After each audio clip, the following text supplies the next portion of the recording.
सही से नहीं बचा है। मुझे ही पता है कैसे मेरी माँ और बाबा खुद को भूखा रखकर हमारा पेट भर रहे हैं। हे ईश्वर, हमारी मदद कीजिए, नहीं तो भूख के कारण हमारा ये सुंदर वन गांव एक शमशान घाट बनकर रह जाएगा। मुझे लगता है हमें इस समस्या को दूर करने के लिए अपने गांव में एक हवन करवाना चाहिए।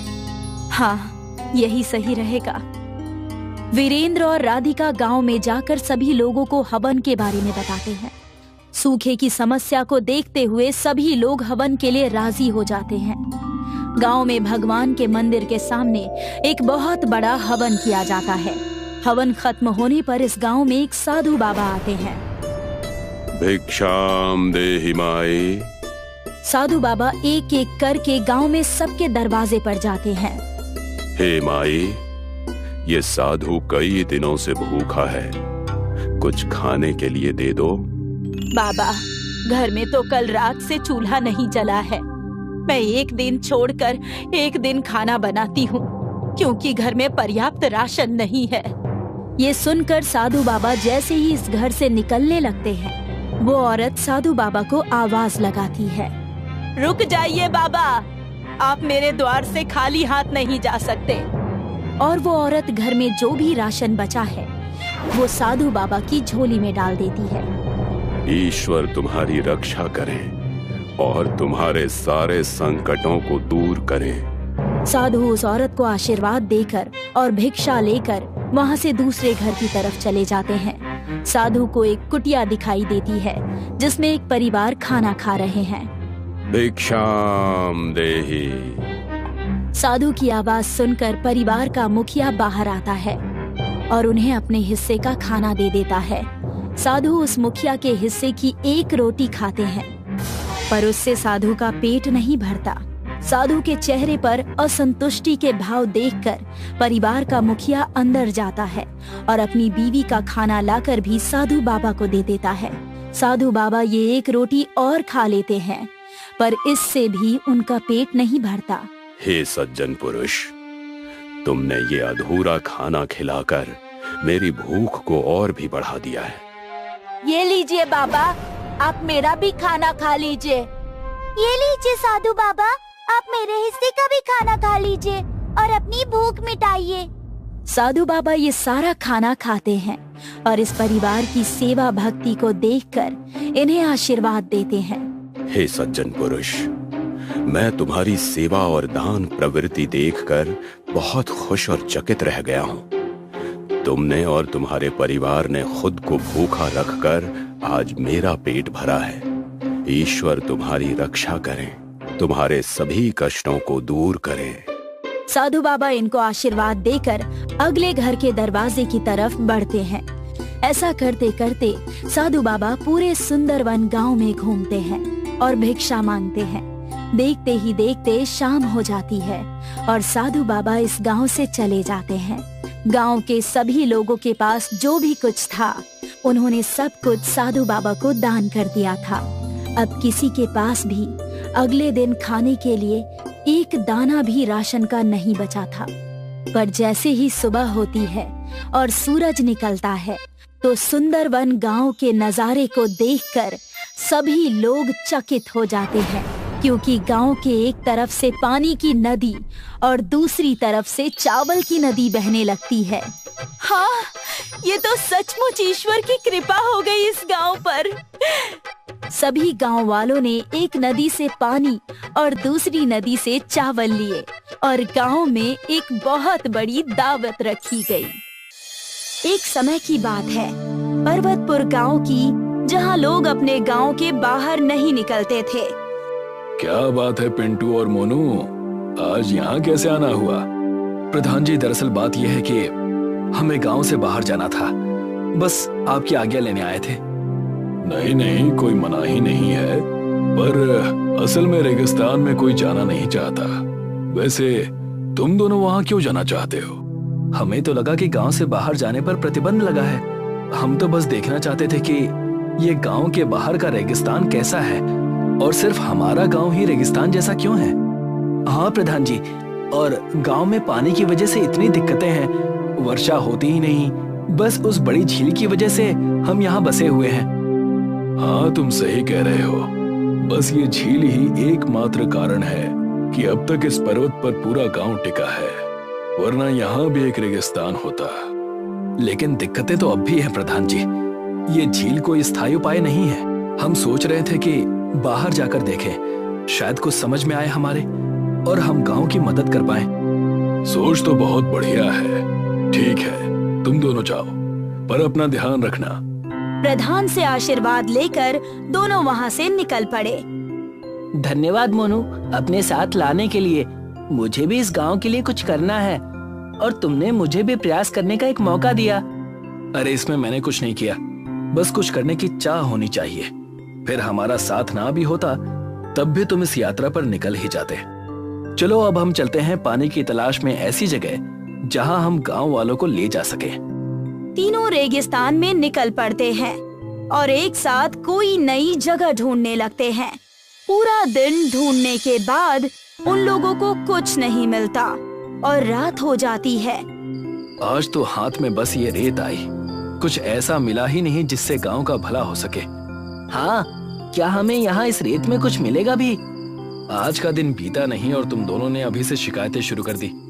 पर जहाँ तक नजर जा रही है बस रेत ही रेत दिखती है। अभी तो बस एक दिन हुआ है, हमें और समय देना होगा, तब जाकर कुछ हाथ लगेगा। अगर इतनी जल्दी कोई उपाय मिल जाता तो गांव में इतनी दिक्कत होती ही क्यों? हाँ, सही कह रहे हो। वो सब छोड़ो, लेकिन रेगिस्तान में रात के समय काफी ठंड लगती है। लगता ही नहीं है कि ये वही दोपहर वाला रेगिस्तान है। हाँ, सही कहते हो। तुम्हारी बात सुनकर मुझ में एक नया उत्साह आ गया है मोनू। अब चलो सो जाते हैं और कल फिर अपनी खोज को आगे बढ़ाएंगे। तीनों लोग टेंट में चले जाते हैं। अगला दिन होता है और तपती धूप में फिर सफर शुरू होता है। अरे गोलू, पानी रखा तो है? हाँ, पानी तो है। तुमने अभी कुछ देर पहले ही पानी पिया था ना, अब थोड़ा सब्र करो। हाँ पिंटू, थोड़ा रुक जाओ। हाय गर्मी, इतनी धूप है मानो पसीना भी सूख लेगा। तीनों धूप में चल रहे थे, तभी पिंटू जो कि बहुत ही थका हुआ था, अचानक बहुत ही खुश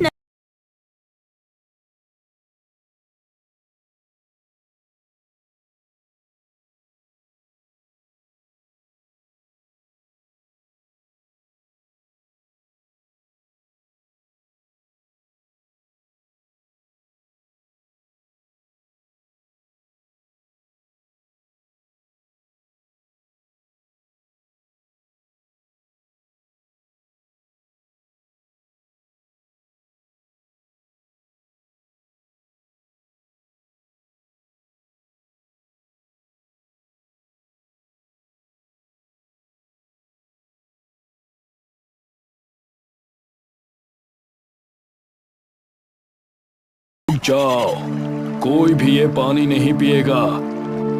कौन बोला? मैंने बोला। इस झील और इन पेड़ों का मालिक नाम है जिन। अरे ये आवाज कहाँ से आ रही है? नीचे तो देखो। तीनों लोग नीचे की ओर नजर करते हैं और देखते हैं कि वहाँ एक जिन्न है जो कि कद में बस उनके घुटने तक का ही है।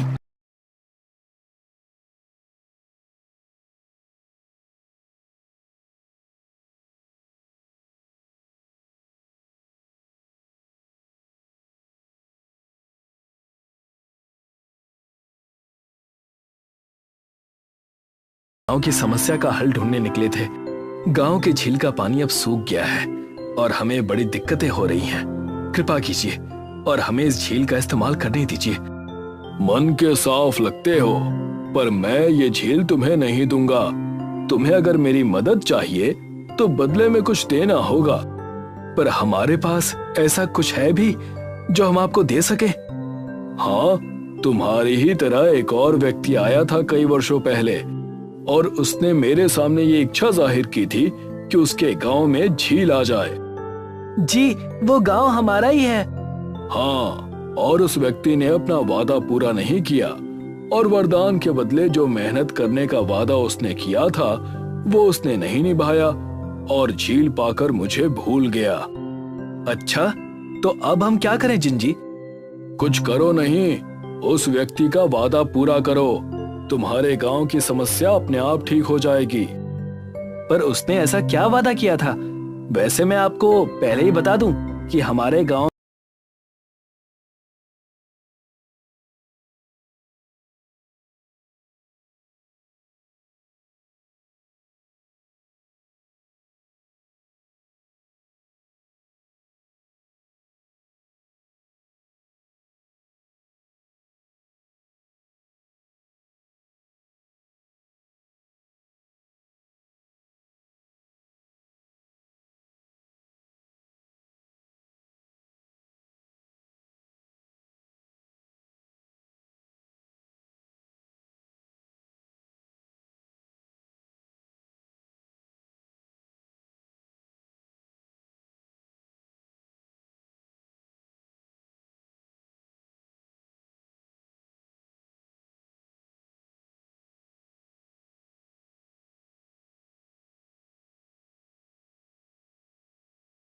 तो ठीक है, पर परेशानी अब बहुत बढ़ जाएगी।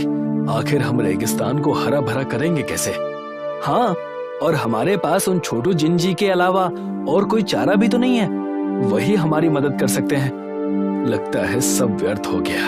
हमारे पास तो इतना पानी भी नहीं है कि हम पूरे गांव की खेती पहले की तरह कर पाए। तीनों निराश होकर अपने घर की तरफ निकल जाते हैं। कई दिन बीत जाते हैं पर कोई मार्ग नहीं निकलता। ऐसे में एक दिन तीनों प्रधान के घर जाते हैं और प्रधान को वो सारी बातें बताते हैं। तुम तीनों ने बहुत अच्छा काम किया जो ये बात मुझे बताई। इसका मार्ग मेरे पास है। कैसा मार्ग प्रधान जी? दरअसल कई पुश्तों से बीज की कुछ बोरियां हैं जो कि उसे दी जाती है जो इस गांव का प्रधान बनता है। पिछले प्रधान ने मुझसे कहा था कि ये बोरिया मैं संभाल कर रखूं। ये बोरिया जादुई हैं और इनके इस्तेमाल से रेगिस्तान एक दिन हरा भरा हो जाएगा। क्या सच प्रधान जी? एकदम सच बेटा पिंटू। कहा जाता है कि जब ये गांव बसा था और ये झील हमें मिली थी, उसी समय इस बीज का इस्तेमाल करके इस रेगिस्तान को हरा भरा किया जाना था, पर गांव के लोगों ने उन्हें रोक दिया। वजह क्या थी ये तो मैं भी नहीं जानता। मोनू, ये जिंजी की बात तो सच निकली। चलो हम तीनों अभी इन बीजों को रेगिस्तान में बोना शुरू करते हैं। रुको, अगर इन्हें बोने से गांव का कुछ भला होगा तो मैं अन्य गांव वालों से भी तुम्हारी मदद करने के लिए कहता हूँ। अगर हमने कुछ दूर तक इन पेड़ों को बो दिया तो आगे का रेगिस्तान भी हरा भरा होने लगेगा। प्रधान तीनों को एक बोरी बीज दे देते हैं। चलो अब इन्हें बोते हैं और रेगिस्तान को हरा भरा करते हैं ताकि जिंजी हमारी मदद करें। गांव वालों की मदद से तीनों रेगिस्तान में बीज को दूर दूर बोना चालू कर देते हैं। उन्होंने उन सारी बोरियों के बीजों को अब काफी दूर दूर तक बो दिया था, लेकिन कई हफ्तों के बीतने के बाद भी वहाँ पर कोई पौधा नहीं उगा। ये देखकर तीनों दोस्त, प्रधान और गांव के लोग उसी झील के पास गए जहाँ पर वो जिन्न था। अरे मोनू, कहाँ है ये जिंजी? दिखाई तो नहीं दे रहे। मैं यही हूँ। कहाँ? नीचे देखो, नीचे। अरे ये तो सचमुच छोटू जिन है, बिल्कुल।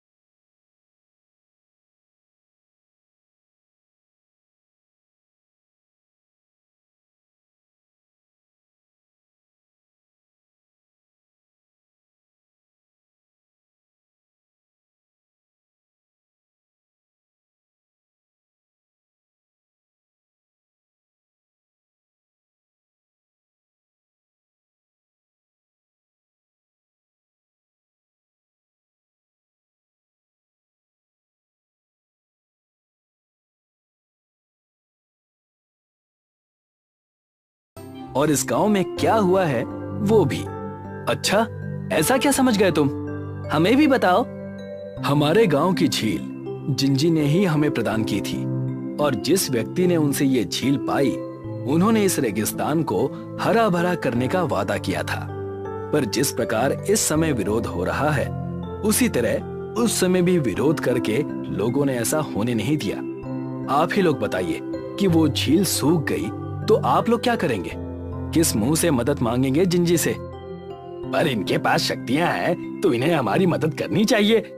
ऐसा नहीं है काका, हमें अपनी मदद खुद करनी चाहिए, और जिंजी ने तो हमें पहले ही रास्ता दिखा दिया है। कैसा रास्ता? अगर रेगिस्तान हरा भरा हो जाएगा तो वर्षा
चमन एक मोची था। वो सड़क के किनारे जूते चप्पल जोड़ने और जूते पॉलिश करने का काम करता था। अगर किसी बहन जी की चप्पल टूट गई तो चमन मोची के पास आइए, मात्र 20 रुपए में चप्पल ठीक कराइए। अगर किसी बाबूजी का जूता गंदा हो गया तो चमन मोची के पास आइए और 20 रुपए में जूता पॉलिश कराइए। चमन दिन भर में 150-200 रुपए से ज्यादा नहीं कमा पाता था। देर रात वो अपने घर सब्जी और आटा लेकर पहुंचा। लो सरला, आज फूल गोभी लेकर आया हूँ। सूखे मसाले डालकर खूब चटपटी करके बनाना। फूल गोभी इस समय बहुत महंगी है, तो गोभी लाने की क्या जरूरत थी? लौकी तुरई कद्दू खा खा कर मन उब गया है, तो आज मैंने सोचा गोभी ले चलता हूँ। अपनी कमाई देखकर चीजें खरीदा करो। महंगे आइटम खाने हैं तो ये मोचीगिरी छोड़कर कोई और काम धंधा शुरू करो। अब मैं और क्या काम करूँ? मेरे पिताजी भी मोची थे, उन्होंने ही मुझे सारे काम सिखाए। तुम जरा खाना बनाने से पहले थोड़ी चाय बना लो, वरना खाना खाने से पहले ही मुझे नींद आ जाएगी। कुछ देर बाद सरला चाय लेकर आई। ये लीजिए। मसाले खत्म हो चुके हैं, तुम हल्दीराम सेठ की दुकान से मसाले ले आओ, वरना गोभी बिल्कुल बेस्वाद बनेगी। जाता हूँ, अभी जाता हूँ, लेकिन कहीं हल्दीराम की दुकान बंद ना हो गई हो। चमन सेठ हल्दीराम की दुकान पर गया। हल्दीराम गांव में मसालों का सबसे बड़ा व्यापारी था। जब चमन हल्दीराम की दुकान पर पहुंचा तो हल्दीराम उस समय दुकान का शटर गिरा रहा था। सेठ जी रुक जाइए, मुझे 50 ग्राम धनिया, 50 ग्राम कश्मीरी लाल मिर्च, 50 ग्राम सब्जी मसाला और 50 ग्राम हल्दी दे दीजिए। अब मैं तुम्हारे 50-50 ग्राम मसालों के लिए फिर से दुकान खोलूं? टाइम पर क्यों नहीं आते? माफ कीजिए सेठ जी, आज काम से लौटते वक्त जरा देर हो गई। मेरी घरवाली में भी बुद्धि जरा कम है, जब मसाले पूरी तरह से खत्म हो जाते हैं तभी बताती है। पैसे लाए हो या खाली हाथ ही चले आए हो? नहीं सेठ जी, पैसे लेकर आया हूँ। हल्दीराम ने दुकान खोलकर सारे मसाले दिए। ये लो 400 रुपए दो। सेठ जी 400 रुपए कैसे हो गए? क्या मसाले इतने महंगे हो गए हैं? देखो रात के 11 बजने वाले हैं, ये मोल भाव करने का समय नहीं है। तुम जैसे गरीबों को तो सौदा देना ही बेकार है। चुल्लू भर सामान खरीदते हो और दाम देने में भी आनाकानी करते हो। तुम्हारे पास 400 रुपए हैं तो बताओ, वरना मेरा समय बर्बाद मत करो। सेठ जी इस समय मेरे पास 200 रुपए हैं, आप इन्हें रख लीजिए, कल मैं आपको बाकी के 200 रुपए दे जाऊंगा। ले जाओ फ्री का माल। तुम गरीबों को सामान उधार दे देकर मेरे हजारों रुपए फंस गए हैं। हल्दीराम ने चमन की खूब बेइज्जती कर ली, फिर उसे मसाले दिए। चमन मसाले लेकर घर पहुंचा। खाना खाते समय सरला ने चमन से कहा, कई महीने हो गए, लेकिन मुझे ना तो उल्टियाँ हुई हैं और ना ही पेट में कोई भारीपन महसूस हो रहा है। कल आप मुझे डॉक्टर के पास ले चलिए। ठीक है, कल काम पर जाने से पहले तुम्हें डॉक्टर के पास ले चलूंगा। चमन अगले दिन अपनी पत्नी को डॉक्टर के पास लेकर गया। कुछ जांचें करने के बाद डॉक्टर ने कहा, वैसे तो सब कुछ ठीक है, लेकिन तुम्हें अपना खान पान सुधारना होगा। अनार, सेब, मछली, अंडा, दूध, दही, ये सब अपने खान पान में शामिल करो। उस दिन रात में चमन सरला के लिए अनार और सेब लेकर पहुंचा। फल तो बहुत महंगे होंगे, आज आप हल्दीराम सेठ के पैसे कैसे चुकाएंगे? अरे तुम चिंता क्यों करती हो, उसके पैसे बाद में चुका दिए जाएंगे। थोड़ी बहुत बातें सुनाएगा तो मैं सुन लूंगा, फिलहाल तो मैं उधर जाऊंगा ही नहीं। अपनी पत्नी को अच्छा खिलाने के लिए चमन खूब मेहनत करने लगा। वो जहाँ मोचीगिरी का काम करता था, उस स्थान पर उसने बेचने के लिए कुछ पुरानी चप्पलें भी रख ली। जल्दी ही चमन ने अपनी कमाई दोगुनी कर ली। जैसे जैसे सरला के पेट में उभार आ रहा था, वैसे वैसे चमन की खुशियाँ बढ़ती जा रही थी। चमन खुशी में हल्दीराम के पैसे वापस करना तो भूल ही गया। एक दिन वो खिलौने ले आया। इतनी जल्दी खिलौने क्यों ले आए? अंदर से इतनी खुशी हो रही थी कि मुझसे रुका ही नहीं गया। उधर हल्दीराम बहुत दिनों से चमन का इंतजार कर रहा था।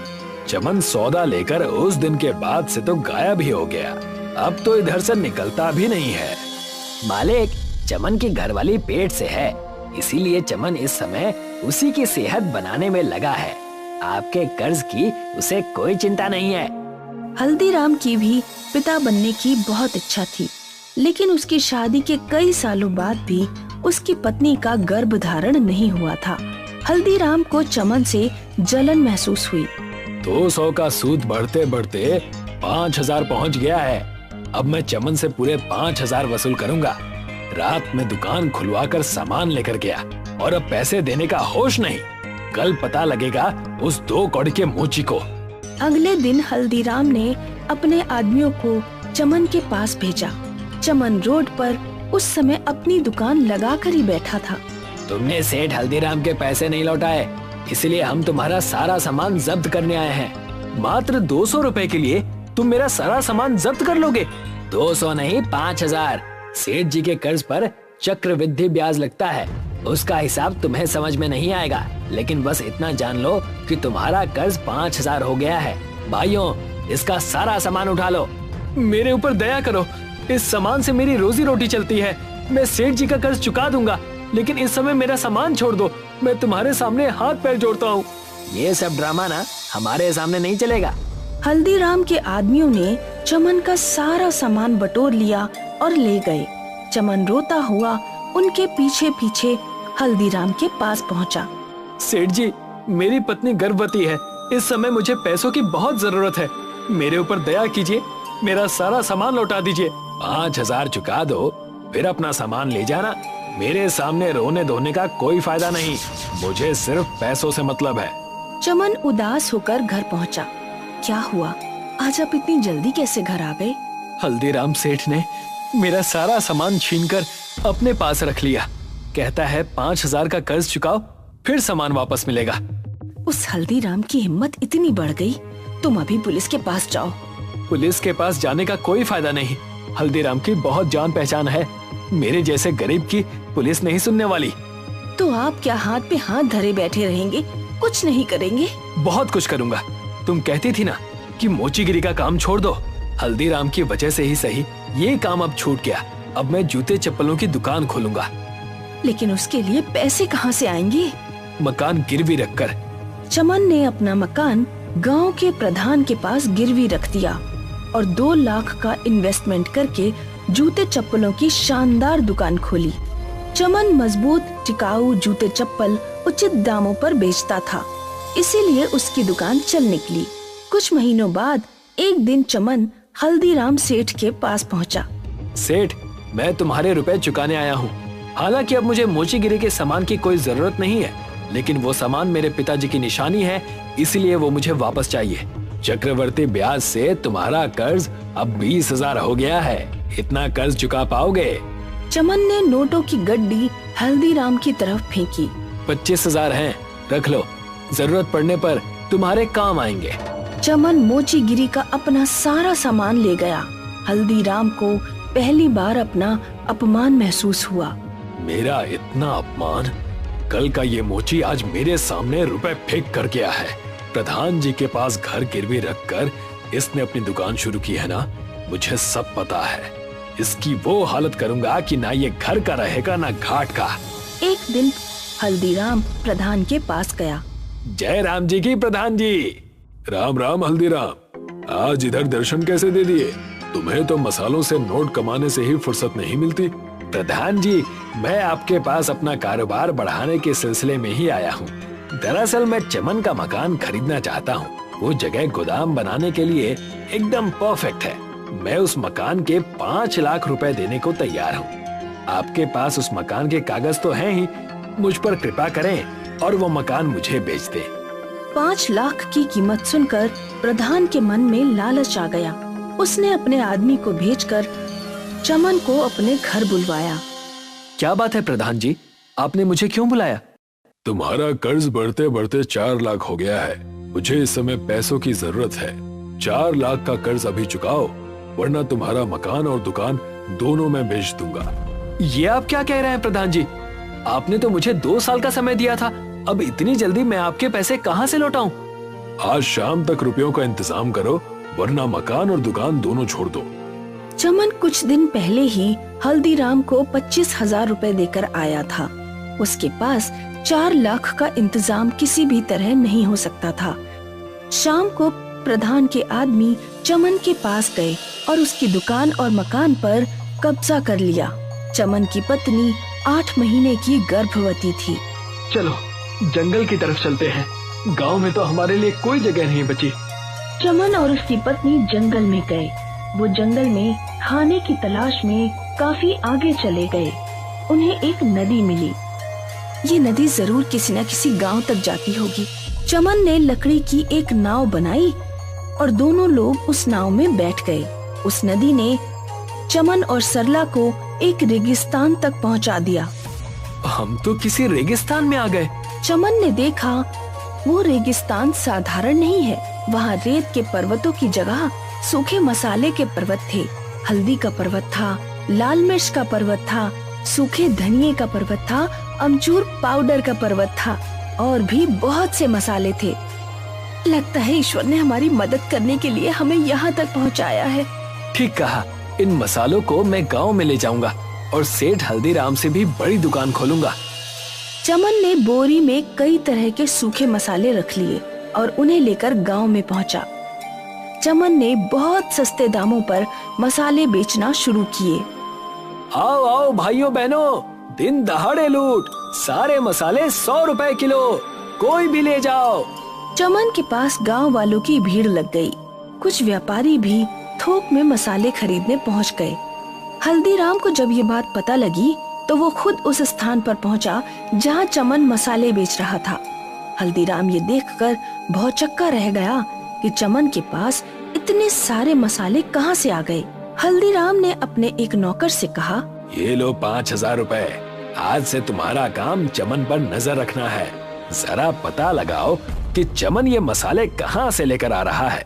अब चमन का सारा माल बिक गया तो चमन एक रात जंगल की तरफ गया। हल्दीराम के आदमी ने चमन को नदी से रेगिस्तान पहुंचते हुए देख लिया। उसने सारी बात जाकर हल्दीराम को बताई।